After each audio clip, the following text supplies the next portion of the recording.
राधे राधे दोस्तों। आज हम आपको सुनाएंगे एक सेठ के बेटे की बहू मरकर भी जिंदा हो गई। अगर आप हमारे चैनल पर नए हैं तो प्लीज़ हमारे चैनल को लाइक करें, सब्सक्राइब करें और शेयर करें। बहुत समय पहले की बात है। एक नगर में एक सेठ धनपत राय रहते थे, जो कि बहुत ही बड़े सेठ थे। उनके काफ़ी चर्चे थे और उनको सेठ जो है काफ़ी दयालु थे। उनका आसपास के गांवों में काफ़ी सम्मान था और जो वह निर्णय कर देते थे, लोग उनके निर्णय की सराहना करते थे। छोटी मोटी परेशानियां लेकर लोग सेठ के पास आते थे और सेठ उनका फैसला कर देते थे।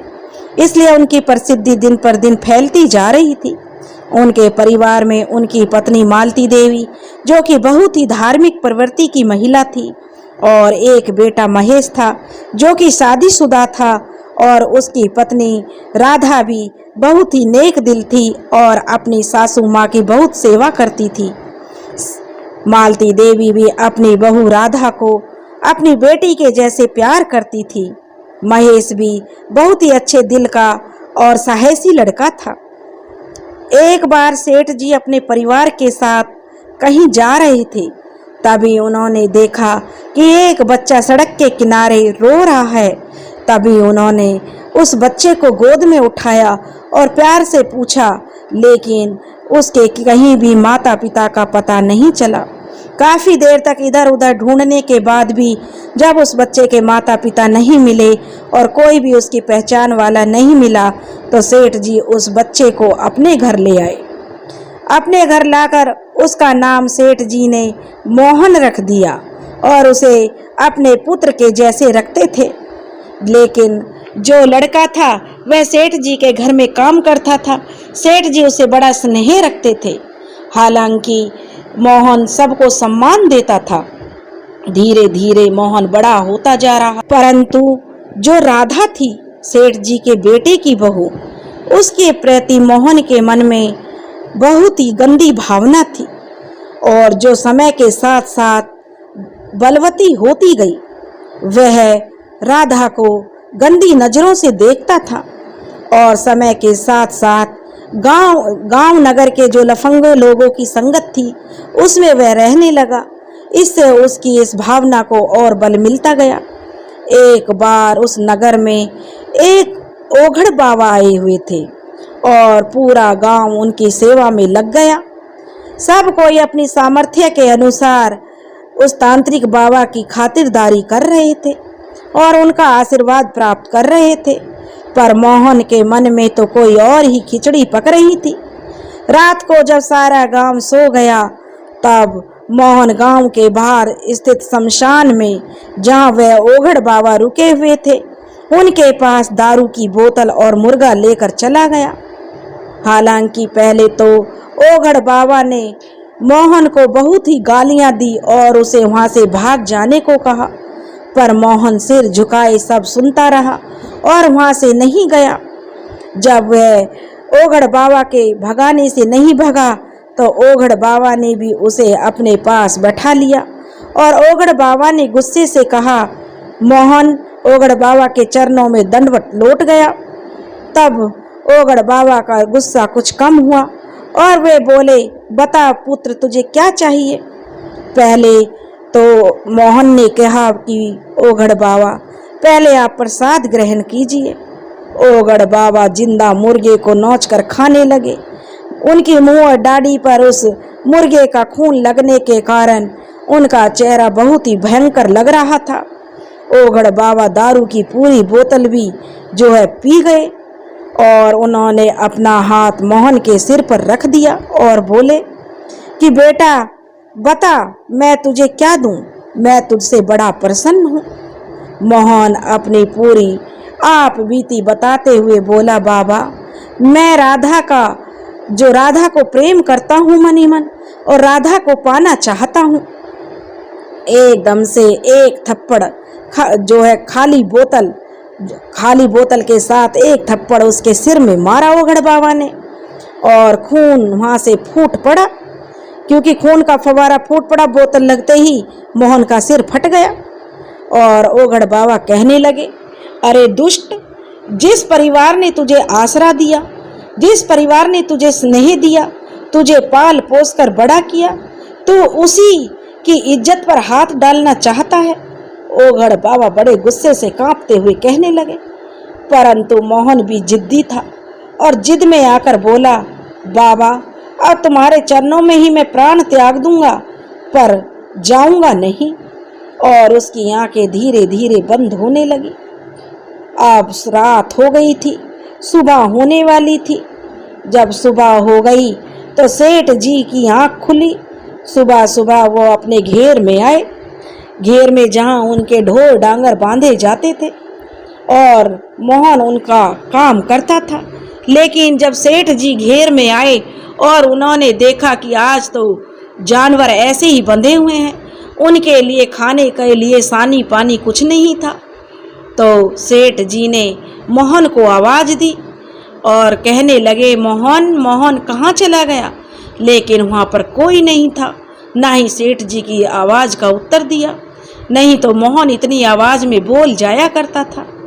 सुबह होते ही सेठ जी ने पुलिस थाना जाकर गांव के लोगों के साथ मिलकर रिपोर्ट दर्ज करा दी और अपने आप भी अपने यार दोस्तों के साथ मिलकर उसकी खोजबीन में जुट गए, मगर मोहन का पता नहीं चल सका। उसके जाने से सेठ साहब और उनकी पत्नी बेटा बहुत ही दुखी थे। जो सेठ जी की बहू थी उसे कोई दुख नहीं था, क्योंकि औरत चाहे किसी भी जमाने की हो, किसी भी चाहे बाबा आदम के युग की हो, आदमी की निगाहों को अच्छे से भाप लेती है। धीरे धीरे 5 बरस बीत गए और मोहन की यादें अब मिटने लगी थी। इसी बीच राधा ने 3 बार गर्भ धारण किया, जो कि खराब हो गया। अच्छे से अच्छे डॉक्टर और तांत्रिक हार मान चुके थे, लेकिन राधा ठीक नहीं हो रही थी। हमेशा चहकने वाली राधा अब गुमसुम सी रहने लगी थी। कभी कभी नींद में चलती और चिल्लाती, मुझे शमशान जाना है, मुझे शमशान जाना है, पर कोई भी उसकी बीमारी को ठीक करने में कामयाब नहीं हुआ। उसकी बीमारी दिन पर दिन लाइलाज होती जा रही थी, जिसका इलाज किसी के पास नहीं था। एक दिन राधा ने बिस्तर पकड़ लिया और समय के साथ साथ धीरे धीरे उसका स्वास्थ्य गिरने लगा। अब उसके शरीर पर मात्र हड्डियों का ढांचा रह गया। वह इतनी कमजोर हो चुकी थी कि एक कंकाल की भांति दिखने लगी। उस दिन अमावस्या से एक दिन पहले राधा ने अपने पति महेश को अपने पास बुलाया और कहने लगी, सुनिए जी, मेरी बातों को जरा ध्यान से सुनिए, कल शाम तक मेरी मौत हो जाएगी। राधा, महेश ने कहा, चुप करो, कुछ नहीं होने दूंगा मैं तुम्हें। राधा के मुंह पर हाथ रखते हुए महेश बोला और कहने लगा कि मैं तुम्हारा अच्छे से अच्छा इलाज कराऊंगा, दूसरे शहर लेकर जाऊंगा, तुम्हें कुछ नहीं होगा। लेकिन राधा ने महेश का हाथ हटाते हुए कहा, मेरी बातों को ध्यान से सुनिए जी, मैं अपनी मौत नहीं मर रही हूँ। कोई तो है जो मुझे पाना चाहता है और मेरे अंतिम संस्कार के बाद मुझे अपने साथ ले जाएगा। अगर आप चाहो तो मुझे बचा सकते हो तो बचा लीजिए। अब महेश रोने लगा और महेश रोते हुए राधा से बोला, अरे राधा, ये तुम कैसे बातें कर रही हो? राधा बोली, ये सब बातें सच हैं। तब महेश ने कहा कि ये सब बातें तुमसे किसने कही हैं? और आश्चर्यचकित होकर महेश उससे पूछने लगा। तब राधा ने कहा कि मैं शिव जी की पूजा करती हूँ और पूजा करने के लिए मैं मंदिर जाती हूँ। मंदिर में जो सिद्ध बाबा रहते हैं उन्होंने मुझे बताया है। महेश अब चुप नहीं रहा, वह तुरंत ही शिव मंदिर में सिद्ध पुजारी के पास पहुँच गया और बोला, बाबा, आपने मेरी पत्नी के दिमाग में क्या भर दिया है? मेरी पत्नी राधा सब क्या बक रही है? इससे वह बहुत उदास था और महेश कहने लगा, बाबा, उसके मन से ये बातें निकालिए। वो कह रही है कि कल मेरा अंतिम दिन होगा, मुझे कोई मारना चाहता है, उसके दिमाग में ये उलूल जुलूल बातें किसने भर दी हैं? बाबा आप ही उसका समाधान कीजिए। वो कह रही है कि ये सब बातें आपने उसे बताई हैं। अब जो पुजारी बाबा थे वे बहुत ही शांति से बोले, पुत्र हमने जो भी कहा है वो 100% सत्य है, परंतु राधा वापस आ जाएगी। अगर तुम्हारे अंदर इच्छा शक्ति और साहस है तो बोलो बेटा, मैं तैयार हूँ। तो मैं तुम्हें बता दूंगा, तुम्हारी पत्नी को पाने के लिए उपाय बता दूंगा, तो तुम उसे वापस पा सकते हो। तब महेश कहने लगा, बाबा मुझे क्या करना होगा, मुझे बताइए। और फिर लगभग गिड़गिड़ाते हुए वह कहने लगा, बाबा मैं अपनी पत्नी के लिए कुछ भी करने के लिए तैयार हूँ। फिर बाबा ने उसे अभिमंत्रित तलवार और पीली सरसों के दाने दे दिए और सारी बातें उसको महेश को समझा दी और महेश वापस घर आ गया। हालांकि ये बात उसने अपने घर में किसी को नहीं बताई थी कि क्या होने वाला है। उसने परिवार वालों से सारी बात छुपा कर रखी। महेश राधा के पास आया और कहने लगा, राधा तुम बिल्कुल भी मत घबराना, मैं हर पल तुम्हारे साथ रहूँगा। लेकिन उसके अंदर से रुलाई फूट रही थी, आंखों से पानी बह रहा था। इतना कहकर महेश वहाँ से चला गया। अगले दिन दोपहर होते होते राधा ने अपना शरीर छोड़ दिया। सेठ के घर में कोहराम मच गया। शाम होते होते राधा के पियर वाले और सभी नाते रिश्तेदार जुड़ चुके थे। अंतिम संस्कार की तैयारियां चल रही थी। सभी लोग बिलख बिलख कर रो रहे थे। सिर्फ महेश ही था जो चुपचाप एक कोने में खड़ा था। गांव की औरतों ने राधा का 16 श्रृंगार किया और राधा की अंतिम विदाई होने लगी। गांव के जो नगर का शमशान था उसी के लगता हुआ एक गांव भी था और शमशान उन दोनों के बीच में पड़ता था, जहां राधा की चिता सजाई गई और महेश के हाथों उसे मुखाग्नि दी गई। मुखाग्नि देने के बाद सारा कुटुंब परिवार जो था शमशान घाट में सब वापस आ गया, परंतु महेश जो कि उसकी आत्मा तो शमशान में ही रह गई थी। रह रहकर वह बेचैनी के साथ घड़ी देख रहा था, क्योंकि परिवार वालों के साथ वह भी वापस घर आ गया था, लेकिन वह तो अपनी योजना पर अमल कर रहा था और उसकी बेचैनी घड़ी की सुई की बराबर चल रही थी। तभी मंदिर के सिद्ध बाबा वहाँ आए और वहाँ उपस्थित लोगों से बोले, मुझे महेश से कुछ बातें करनी हैं, क्या मुझे अकेले में कुछ बातें महेश से कर सकता हूँ? सिद्ध बाबा के इतना कहते ही वहाँ मौजूद लोग आपस में कानाफूसी करने लगे। हालांकि महेश ने मुखाग्नि दी थी, इसलिए वो कहीं आ जा नहीं सकता था, क्योंकि ये कुछ रीति रिवाज होते थे। जो मुखाग्नि देता है वह कहीं आता जाता नहीं था। परंतु सिद्ध बाबा ने महेश को समझाते हुए कहा, बेटा तुम्हारे लिए आज की रात बहुत ही भयानक साबित हो सकती है, इसलिए अच्छे से सोच विचार करके ही फैसला कर लेना। हालांकि मैंने जो अभिमंत्रित सरसों और तलवार तुम्हें दी है वह तुम्हारी रक्षा तो करेंगी, परंतु चिता से उठते ही राधा का हाथ पकड़ने के साथ ही उस तांत्रिक का सर एक बार में ही धड़ से अलग करना होगा, अन्यथा तुम्हारी जान को खतरा हो जाएगा। और पुजारी बाबा ने कहा कि सरसों मधु के ऊपर तब तक बखेरते रहना, उसके ऊपर छिटकते रहना जब तक कि तुम अपने नगर की सीमा में प्रवेश ना कर जाओ। और सिद्ध बाबा ने एक ही सारी बात उसको महेश को अच्छे से समझा दी और फिर वहाँ से चले गए। और महेश से विदा होकर पुजारी बाबा मंदिर में आ गए। जैसे तैसे रात के 11 बजे महेश ने देखा कि यह पूरा कुटुंब परिवार सो गया है, क्योंकि कुछ रिश्तेदार तो वापस अपने अपने घर चले गए थे, लेकिन जो ज़्यादा दूर के थे वो रुक गए थे और गहरी नींद में सो रहे थे। अब महेश चुपके से उठा और तलवार और सरसों को लेकर शमशान की तरफ जाने लगा। गांव की सीमा के पास और नगर की सीमा मिली हुई थी, इसलिए उस सीमा पर पहुंचकर उसने अपने सारे कपड़े उतार दिए और वह बिल्कुल नग्न हो गया। अमावस की उस काली रात में नग्न अवस्था में महेश खुद किसी शैतान से कम नहीं था। वो शमशान घाट पहुंचा और चिता के उत्तरी तरफ जाके वहीं पर छुप गया जहां राधा की चिता जल रही थी। रात का भयंकर सन्नाटा और उस पर झिंगुरों की आवाज़ उस माहौल को बेहद डरावना बना रही थी।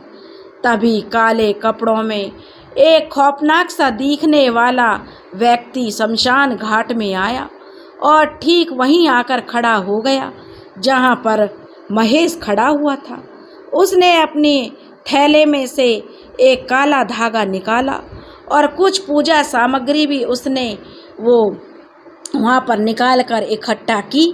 अब उसने उस काले धागे को चिता के चारों तरफ लपेटने के साथ साथ कुछ मंत्र भी बोलता जा रहा था। धागा लपेटने के बाद उसने अपने साथ लाई खोपड़ी में जल भरा और चिता पर छिड़कने लगा। जल छिड़कने के साथ ही दुनिया का 8वां अजूबा महेश के सामने था। राधा जो जन्मजात नग्न अवस्था में चिता पर लेटी हुई थी, उसे देखकर तो महेश की घिघी बंध गई। कैसे भी करके वह डर के पर काबू पाने लगा, क्योंकि वह बहुत डर कर कांपने लगा था। धीरे धीरे उसने अपने डर पर काबू पा लिया। अब सिर्फ 5 मिनट बचे थे 12 बजने में। उस व्यक्ति ने एक अभिमंत्रित कील निकाली और राधा के सिर में एक हड्डी में ठोकने लगा। हर 1 मिनट में एक चोट करता जाता था और वो हर चोट के साथ जो महेश के हाथ तलवार की मुठ पर मजबूती से कसते जा रहे थे। 12 बजने के साथ ही जैसे ही तांत्रिक ने आखिरी चोट राधा के सिर पर की तो राधा उठकर बैठ गई। वह चिता पर ही बैठ गई और बोली, मेरे स्वामी मुझे ले चलो। और अपना हाथ राधा ने चिता से बाहर की तरफ कर लिया।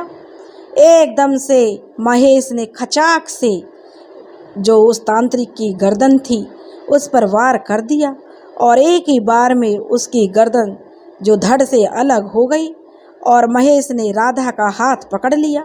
हाथ पकड़ के जब वह चला तो वहाँ मौजूद आत्माओं ने तरह तरह से उस महेश को रोकने की कोशिश की, पर महेश अभिमंत्रित सरसों फेंकता हुआ राधा को लगभग घसीटते हुए उस गांव की सीमा से नगर की सीमा में प्रवेश कर गया। जैसे ही राधा ने गांव की सीमा में प्रवेश किया, वह बोल उठी, रुकिए। तो महेश कुछ दूर जाकर फिर रुका। उसकी आंखों में डर बहुत था और दर्द भी था। वह डर के मारे अभी भी कांप रहा था, लेकिन साहस से उसने काम लिया था। तो राधा ने कहा, क्या आप मुझे ऐसे ही लेके जाएंगे घर? पर अपने खनकती हुई आवाज़ से राधा बोली। महेश तो बस आश्चर्यचकित होकर राधा को देख रहा था। वही एकदम वैसी ही राधा जैसी वो ब्याह कर लाया था। मौत से पहले तो वह हड्डियों का ढांचा बन चुकी थी। सुन नहीं रहे आप? हमें शर्म आ रही है। महेश ने कहा, हाँ, सब कुछ इतनी जल्दी में हुआ कि मैं तुम्हारे कपड़े ही लाना भूल गया और अपने कपड़े भी जहाँ उतारे थे वहीं भूल आया। और वह कहकर चुप हो गया। तब राधा कहने लगी, यहीं जो घेर के पास हमारा एक बिटौड़ा है और उसमें जो हम उपले बना कर रखते थे, आप मुझे वहीं छोड़ दें और घर से कुछ कपड़े ले आएं। और राधा इतना कहकर बिटौड़े के अंदर जाकर बैठ गई। अब जो महेश घर की तरफ चला, तभी उसे ख्याल आया, घर में तो काफ़ी लोग होंगे और इस तरीके से जाना ठीक नहीं होगा। इसलिए वह अपने घेर में गया, क्योंकि घेर में कोई नहीं था और वहाँ पर सिर्फ जानवर बंधे हुए थे। वहाँ पर सेठ जी की धोती लटकी हुई थी। उसने उस धोती को उतारा खूंटी से और अपने तन पर लपेट लिया और उसे लपेट कर अपने घर पहुँच गया। घर जाकर वह ज़ोर ज़ोर से आवाज़ देने लगा, माँ माँ, अपनी बहू के कपड़े दे दो। यह उसकी आवाज़ सुनकर अड़ोसी पड़ोसी भी अपने घरों से निकल कर आ गए और उसकी माँ ने भी दरवाज़ा खोला और कहने लगी, क्या हो गया मेरे बेटे को, और अपने बेटे को देखकर रोने लगी। अब भीड़ भी इकट्ठी हो चुकी थी। महेश बोला, माँ तेरी बहू के कपड़े कहाँ हैं, वह मुझे दे दे, क्योंकि वह घेर में बिटौड़े में बैठी है और उसके तन पर कपड़े नहीं हैं, वह बिना कपड़ों के है। इतना सुनते ही उसकी माँ और ज़ोर ज़ोर से रोने लगी। हे भगवान, पहले मेरी बहू ले ली, अब मेरा बेटा भी पागल हो गया है क्या, हमें उठा ले इससे पहले। अब भगवान तेरी कैसी लीला है भगवान, ऐसे वो भगवान से कह कह कर विलाप करने लगी। महेश बोला, माँ जल्दी कर कपड़े ला बहू के। रोना धोना सुन के सेठ साहब और बाकी के रिश्तेदार भी वहाँ पर आ गए थे। खैर एक रिश्तेदार ने महेश की माँ से बोले, माँ जी आप कपड़े ला के दे दो, इसके दिमाग का वहम अभी निकल जाएगा, नहीं तो क्या पता आप बाद में अपने बेटे से भी हाथ धो जाएं। महेश की माँ ने रोते हुए बहू के कपड़े लाकर महेश के हाथ में दे दिए। महेश अपनी पत्नी के कपड़े लेकर गांव के बाहर जहां पर बिटौड़ा था वहां पहुंच गया। उसके पीछे पीछे पूरे मोहल्ले की और घर में जितने रिश्तेदार आए हुए थे सब उसके पीछे पीछे जाने लगे। कुछ लोगों को तो महेश से हमदर्दी थी और कुछ ये देखना चाहते थे कि बिटौड़े के पास में सचमुच। बिटौड़े के पास पहुंचकर महेश ने कपड़े अंदर फेंक दिए और कहा, राधा जल्दी से पहनकर बाहर आओ, पूरा गांव फिर से तुम्हारा स्वागत करने के लिए तैयार है। इधर गांव वालों को आश्चर्य का ठिकाना नहीं था, उनका कौतूहल बढ़ता जा रहा था। अब उनका स्थान जो डर ने ले लिया था, लोग डरने लगे कि ये महेश कैसी बातें कर रहा है। तभी कुछ देर बाद बिटौड़े में से वही गोरी चिट्टी राधा निकली, जिसे देखते ही सबकी चीख निकल गई और सब लोग भूत भूत कहकर भाग गए। कुछ लोग जैसे उनके पैरों में जान ही ना हो वहीं खड़े के खड़े रह गए। महेश राधा का हाथ पकड़ के घर की तरफ ले चला। भीड़ ने उसे बिना कहे ही रास्ता छोड़ दिया। अब राधा महेश आगे और सारी भीड़ उनकी पीछे। महेश किसी के मुंह से कोई शब्द नहीं फूट पा रहा था कि महेश से पूछे कि क्या माजरा है। महेश सीधा घेर में जाके रुका और घेर में ही बने एक कमरे में अपनी पत्नी राधा को भेज दिया और खुद उस भीड़ के सामने आया और सारी घटना को उसने सबके सामने बता दिया कि क्या घटना घटित हुई थी। और तब तक जो सिद्ध बाबा थे, मंदिर वाले पुजारी जी, वे भी आ गए थे। उन्होंने भी महेश की बात की जो पुष्टि की कि महेश जो कह रहा है वह सत्य है। अब लोगों का डर कुछ हद तक समाप्त हो चुका था। महेश की माँ और गांव की कुछ औरतें हिम्मत करके उस कमरे में गईं जहां राधा बैठी हुई थी। अब सबको यकीन हो गया कि यह कोई और नहीं समझ पा रहा था कि ये सब किया किसने, और लोगों को यकीन हो गया कि यह राधा ही है। लेकिन अभी भी वे आश्चर्य में थे कि ऐसी घटना कैसे हो सकती है और यह घटना हुई तो यह किया किसने। सब लोग यह सब जानना चाहते थे और जानने के लिए बड़े उत्सुक थे, इसलिए सुबह का इंतज़ार करने लगे। सुबह का जब इंतज़ार ख़त्म हुआ तो सब लोग मिलकर शमशान में उस व्यक्ति को पहचानने के लिए गए कि आखिर में वह कौन था जो राधा के साथ ऐसा घिनौना काम जिसने किया था। सुबह हुई और रात में तो इतनी भीड़ नहीं थी, लेकिन यह किस्सा जो बातें दूर दूर तक फैल गई और भीड़ भी बहुत ज़्यादा इकट्ठा हो गई। बहुत लोग इकट्ठा हो गए और सारे मिलकर शमशान की तरफ चल पड़े। वहाँ जाने पर लोगों को एक ज़ोरदार झटका लगा और सबसे तगड़ा झटका तो जो सेठ के परिवार और सेठ जी को लगा, क्योंकि नगर और गांव के लोगों में जब देखा वह व्यक्ति कोई और नहीं बल्कि मोहन था, सेठ साहब का नौकर, जो पिछले 5 सालों से गायब था। पूरा गांव अब गुस्से में था और उस लाश का दाह संस्कार करना भी जरूरी था। सो सबने उसका अंतिम संस्कार कर दिया और अपने अपने घर को लौट आए। घर आने के बाद महेश सीधा पुजारी जी के पास पहुंचा और बोला, पुजारी जी, ये मोहन का क्या माजरा था?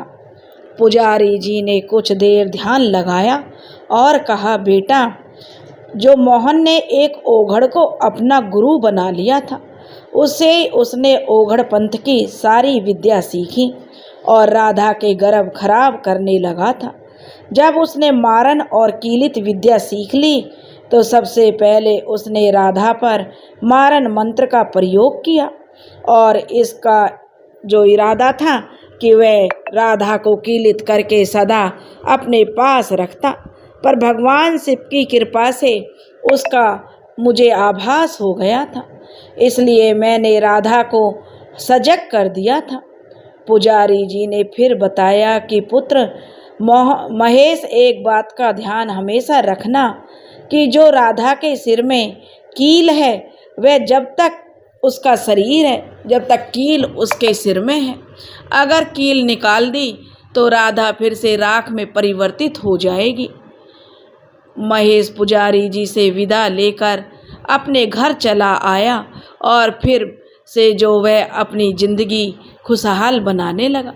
धीरे धीरे उसकी ज़िंदगी और फिर से सही हो गई और उसके घर में खुशियाँ लौट आईं, क्योंकि अब महेश की दुल्हन लौट आई थी। और धीरे धीरे समय बीता और 1 साल के बाद राधा ने जुड़वा बच्चों को जन्म दिया, एक लड़का और एक लड़की। महेश ने हमेशा यह ध्यान रखा जो पुजारी जी ने उसे बोला था कि हमेशा राधा के सिर में जो कील है उसे कभी मत निकालना, और उसने इस बात का हमेशा ख्याल रखा और राधा और महेश की ज़िंदगी अपने बच्चों के साथ खुशहाल गुजारने लगी। उनके घर में चारों तरफ से खुशियों ने डेरा डाल लिया। अब महेश की ज़िंदगी पहले के जैसे हो गई थी। दोनों पति पत्नी खुश थे। दोस्तों, अगर आपको हमारी कहानी पसंद आई हो तो प्लीज़ हमारे चैनल को सब्सक्राइब करें, वीडियो को लाइक करें और शेयर करें। राधे राधे।